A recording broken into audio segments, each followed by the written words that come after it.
When it comes to the fabric of her community, you could say Sue Jakins has her fingerprints all over it. She's been making poppies. And it's a pleasure. It's a little, it's not hard to do. It's pretty easy. And I think there's a piece to it, quiet. First one, then two, three, a dozen, then dozens more.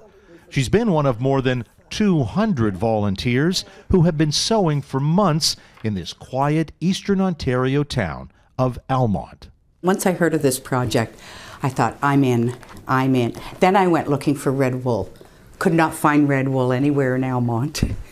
Mary Rosenberg got the project off the ground, inspired by something similar that she'd seen in St. Andrews, New Brunswick. It was stunning, and I thought, I got to bring it back to Almonte.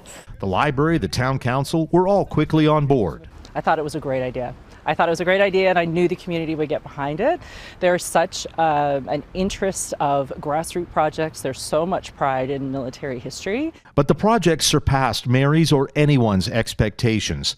More than 10,000 poppies were created, each stitched onto some netting and hung at the cenotaph, at the Old Town Hall, at the Legion, and elsewhere.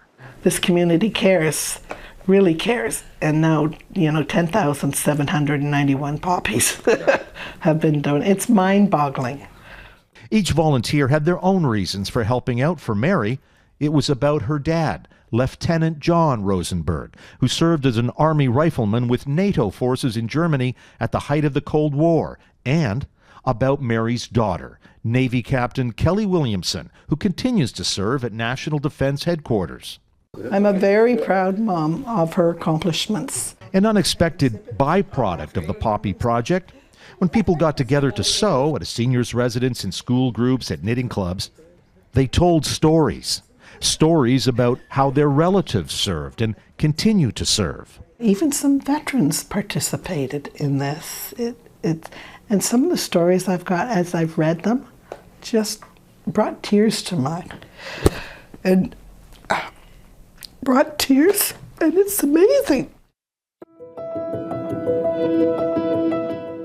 And that storytelling, that remembering, that, as it turns out, was the great value of Almonte's 10,000 Poppy Project. Rather than focus on lest we forget, let's focus on let's remember. David Akin, Global News, Almonte, Ontario.